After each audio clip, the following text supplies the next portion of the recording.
Mas okay na nga makipag-work ako sa tamad kaysa sa simpin na lalaki. Mas okay na ako sa tamad. Di nga ako gano'n naiinis sa tamad eh. Pero pag nagsisimpin yung mga tropa ko, ano talaga ako, hindi ko talaga maano, talaga ba? Ganun. Kasi pag tamad, wala siya ganong damage na magagawa eh. Maugutom lang siya, tamad siya, hindi siya makakatulong sa amin. That's it. Yun lang yung damage na magagawa niya. Pero pag simpin siya, marami siyang damage na pwedeng magawa. Kasi let's say, fucked up na talaga yung relationship niya dun sa babae. Nadala sa work. Pag ganun yung lalaki, kung ano-ano nagagawa nila eh. Pwede silang makasakit ng ibang lalaki. Masaktan niya yung babae niya, masaktan niya yung sarili niya.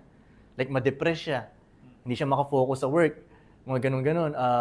Kung ano-ano pa, magkakalat siya sa internet dahil, di ba makitang minsan ganun, magkakalat ka sa internet dahil nag-break sila nung babae nila, magagano. Ang dami niyang pwedeng damage na magawa. Pwede siya maging paranoid dahil dun sa babae yun. Like, ang daming, yun kaya mas hindi ko trip pag nagsisimpin yung tropa ko. Maging tamad ka na lang.